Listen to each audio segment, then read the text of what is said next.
Bueno, venimos bastante, te diría, marcados en nuestra agenda temática por la cuestión económica, Sí. financiera. Digo, recién estábamos hablando hace algunos minutos atrás con Bermúdez acerca de la reforma del Código Fiscal, también del régimen impositivo para el próximo año, y quizás porque hay una frase que de la sabiduría popular que tiene mucha significación y además mucha vigencia, ¿no? Que la víscera más sensible sigue siendo el bolsillo. Entonces, cuando uno habla de presupuestos, de ingresos, de plata en el fondo y de la distribución de esa plata, bueno, siempre tiene centralidad.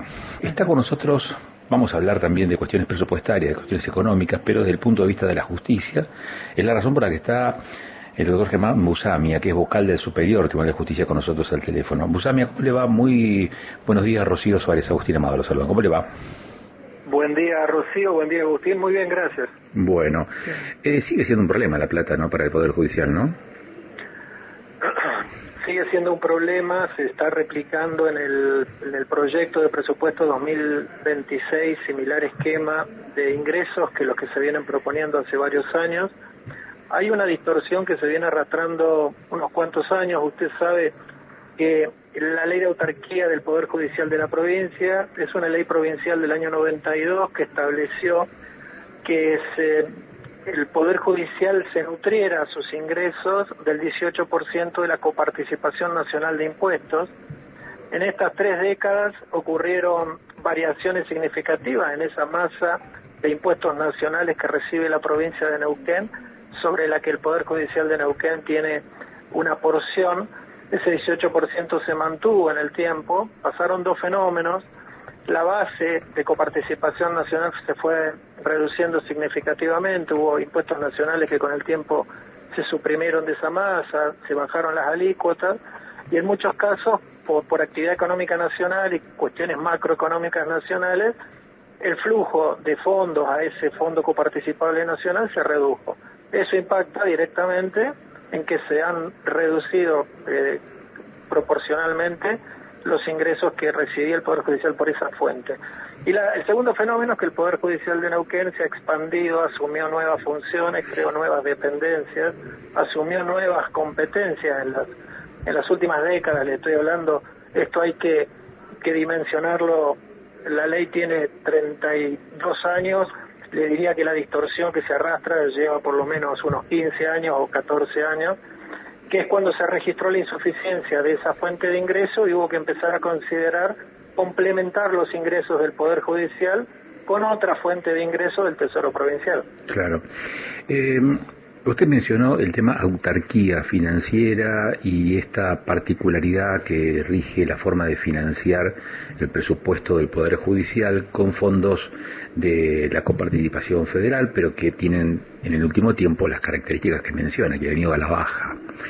La autarquía financiera podría interpretarse como un signo potencial de independencia cuando se combina con recursos estables o con recursos que acompañan las demandas o los requerimientos de una organización como es la justicia, pero por sí sola, digamos, no garantiza autonomía real.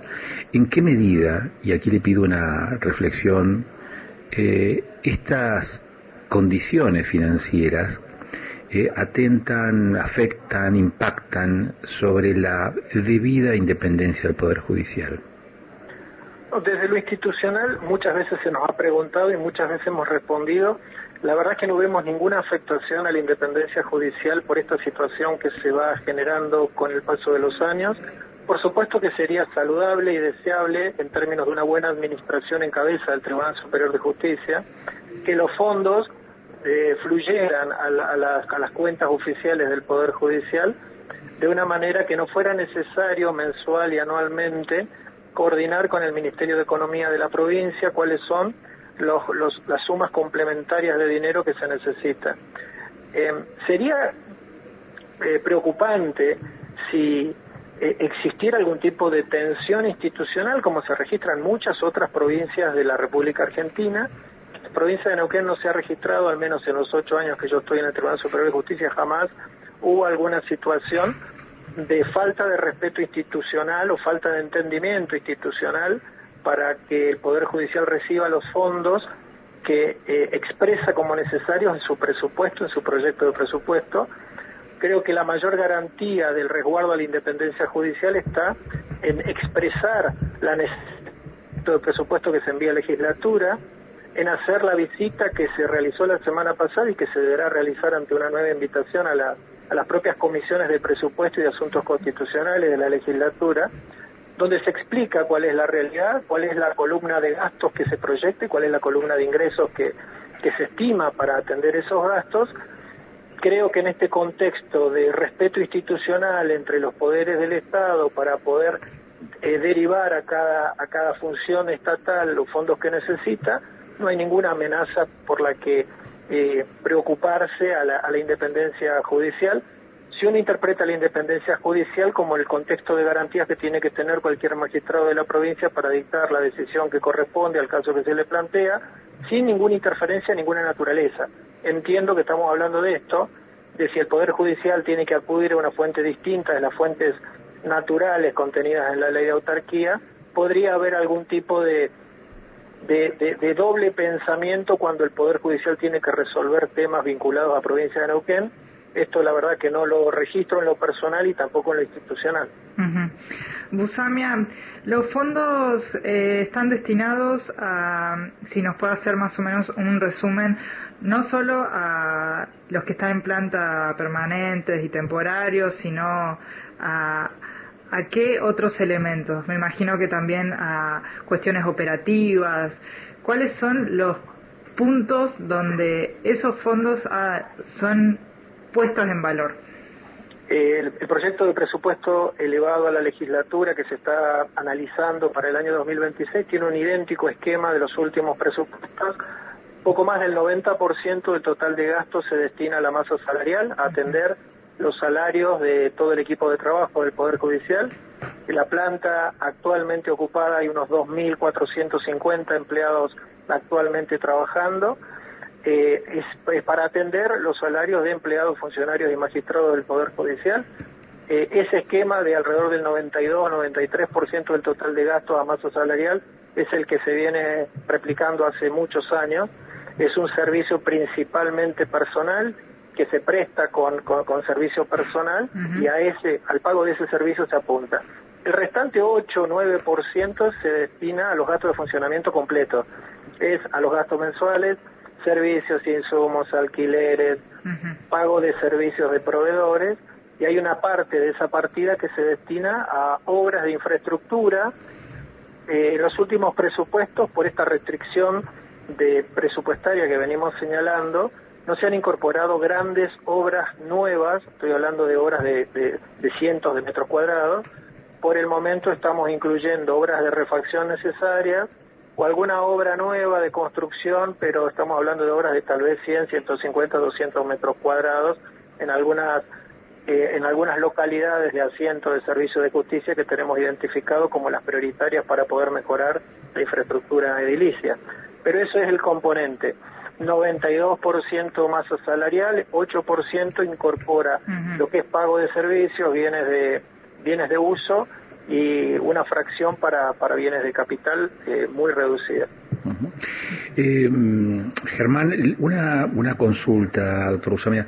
En la impresión que tiene usted y el Tribunal Superior de Justicia de Neuquén, la estructura que hoy tiene el Poder Judicial viene acompañando el crecimiento que se ha dado en este último tiempo al calor de Vaca Muerta y el que se proyecta en adelante. Pregunto esto porque con recursos tan acotados, en donde el presupuesto se destina un 92% a salarios y el 8% a cubrir los otros gastos, uno dice, bueno, ¿cuál es el margen de crecimiento que puede tener el Poder Judicial en vista que Neuquén está creciendo a ritmo agigantado? Bueno, es muy interesante porque hay que focalizar claramente la situación particular de la provincia de Neuquén. Cuando uno mira otras provincias, otros presupuestos y otros esquemas de ingresos y de gastos, hay que venir a la realidad neuquina. La provincia de Neuquén ha crecido el doble de la media nacional, según los datos del censo, que tuvimos los datos a fines del 2022, y tenemos algunas zonas, como la zona de Vaca Muerta, que ha crecido el triple de lo que ha crecido la media nacional. Esto impacta directamente en la necesidad de el servicio de justicia que tiene la comunidad que habita en esos lugares. La provincia de Neuquén tiene 5 circunscripciones judiciales donde hemos tenido los asientos de edificios judiciales y de servicios de justicia. Neuquén, el Poder Judicial de Neuquén ha ido mirando y acaba de presentar en la legislatura, que acaba de ser aprobado en una de las comisiones, un proyecto para poder ir acompañando la propuesta de plan de regionalización novedoso o actualizado que hizo el Ejecutivo Provincial el año pasado. Seguramente recordará que por el mes de abril se presentó un plan de regionalización que propuso demarcar la provincia de Neuquén ya no en 5 delimitaciones, sino en 7, jerarquizando en la zona de Vaca Muerta y creando una zona nueva que se llama del Limay, que iría desde Picún Leufú a Piedra del Águila. El Poder Judicial de Neuquén ha propuesto a la legislatura provincial en este momento, en forma simultánea al presupuesto 2026, se está tratando esta propuesta de armonización de las circunscripciones, y estamos viendo, justamente tal cual usted señala en el contexto presupuestario que tenemos, cómo podemos ir haciendo los ajustes para acercar nuestra distribución territorial en la provincia, para armonizar junto con las distribuciones que tienen que ver con servicios de salud, servicios educativos, servicios policiales, realidades productivas, transporte, acceso por red vial. Entonces, lo que estamos haciendo es haciendo la propuesta lo más austera posible, que se pueda acercar a la propuesta de regionalización en el resto de los sectores del Estado provincial, haciendo alguna marca que por el momento entendemos que no estamos en condiciones ni resulta necesario para el servicio de justicia poner en funcionamiento completo el área del Añelo, el área de Vaca Muerta, ni poner en funcionamiento completo el área de Limay. Entonces, lo que estamos haciendo es rediseñando la distribución territorial de lo que hoy es Neuquén, Cutralcó, Zapala, Chosmalal y Junín. Le vamos a dar una jerarquía importante porque lo está necesitando el servicio de justicia a la zona de Vaca Muerta, que incluye San Patricio del Chañar, Añelo y Rincón de los Sauces, donde ya hay asiento judicial. Entonces, cuando el Poder Judicial está pensando en qué Poder Judicial hay que construir, hacia dónde hay que ir, se combinan una serie de cuestiones, como usted señalaba, porque ante la restricción presupuestaria también estamos en un proceso de innovación donde la lógica no es acompañar la necesidad por el crecimiento demográfico con mayor expansión en edificios y en personal. Esa no es el camino donde estamos evaluando desde el Tribunal Superior ni trabajando en los últimos años. Lo interrumpo un segundito. Esa ampliación, entonces, si no es aumentar la infraestructura, puede ser que se encamine por el lado de ampliar la franja horaria o el rango horario diario que tiene de funcionamiento la justicia de atención al público. Estamos convencidos que tiene que ser una combinación de soluciones distintas a las soluciones del pasado que han traído el servicio de justicia a la situación de crítica o de mala imagen actual que la sociedad señala. Por supuesto que tenemos que analizar cuál es la concurrencia actual a los edificios judiciales. Antes había una concurrencia masiva de personas y de profesionales, auxiliares a los edificios, desde la implementación de herramientas virtuales y de mesas de entrada virtuales y de digitalización. La asistencia se reduce, entonces uno tiene que repensar dónde necesita tener los edificios judiciales, a qué fines, con qué superficie. También, por supuesto, que si uno habla de acceso a la justicia, tiene que pensar el horario de atención, las vías de atención. Cuanto más tecnología uno aplica al servicio de justicia, tiene que pensar en qué funciones personalizadas de supervisión y control humano necesita capacitar, entrenar y especializar a su personal. Estamos en el medio de todo ese proceso, pero lo que estamos notando es que cuanto más tecnología o más automatización se aplica en las partes posibles del servicio de justicia, también la comunidad simultáneamente exige que haya mayor atención personalizada, mayor claridad en los lugares donde las personas pueden asistir a recibir asesoramiento, orientación, contención. Estamos percibiendo que estamos en un momento donde, si bien hay una tendencia generalizada a aplicar tecnología en los sistemas informáticos y en los sistemas de comunicación al máximo posible, según la máxima utilidad que se pueda sacar, también estamos notando que la comunidad no está muy amigable con que el servicio se automatice, se distancie o tenga respuestas automatizadas, sino que por eso es que uno de los ejes principales de este año y seguramente del año próximo son un programa que se llama Justicia en tu Comunidad, Justicia Cercana. Son dispositivos que se están instalando en los barrios con una combinación de funcionarios y referentes del Poder Judicial para que la comunidad pueda asistir y pueda tener una orientación en defensa pública civil, una orientación en fuero de familia, una orientación en justicia de paz, una orientación en distintas áreas donde puede tener inquietudes o necesidades de orientación o directamente de servicio. Pero estamos en una transición para definir cómo se debería trabajar, a dónde deberían estar instalados los edificios para mayor comodidad de la comunidad, para simplificarle el tránsito, los transportes, la accesibilidad real. Y en todo esto no hay que tener ningún prurito en considerar que hay que pensar cómo se conforman los equipos de trabajo, qué entrenamientos se necesitan, qué horarios de trabajo hay que tener, trabajo interno y también apertura para atención al público, combinando tecnología con atención personal y bien cercana a la comunidad. Claro. Germán, se lo fue el tiempo, pero apelo a su capacidad de síntesis. Yo sé que el discurso muy diplomático no nos puede jugar en contra, pero apelo insisto, a su capacidad de síntesis. Fin de año, ¿qué cambios se vienen en la conformación del Superior Tribunal de Justicia? A fin de año tenemos, como ocurre habitualmente, la elección de autoridades en las que nos distribuimos los distintos roles que tiene el Tribunal Superior de Justicia, en lo institucional, en lo interno, en lo externo. No existe ninguna certeza, ningún cambio en la conformación del tribunal, ni nada por el estilo. Estamos trabajando con absoluta normalidad, con absoluta armonía, pensando en los proyectos que tenemos para llevar adelante en conjunto durante el año 2026 y los siguientes. No existe ninguna noticia para compartir sobre cambios en el Tribunal Superior de Justicia, si por eso se entiende alguna renuncia o vacantes que se produzcan, como se está hablando en algunos ámbitos, respecto a los cuales la verdad que no tenemos ninguna certeza sobre cuál es la fuente que está difundiendo esas novedades, pero por el momento trabajamos con absoluta normalidad, como lo hemos hecho durante todo este año el equipo que estamos trabajando. Germán Musamia, muchísimas gracias.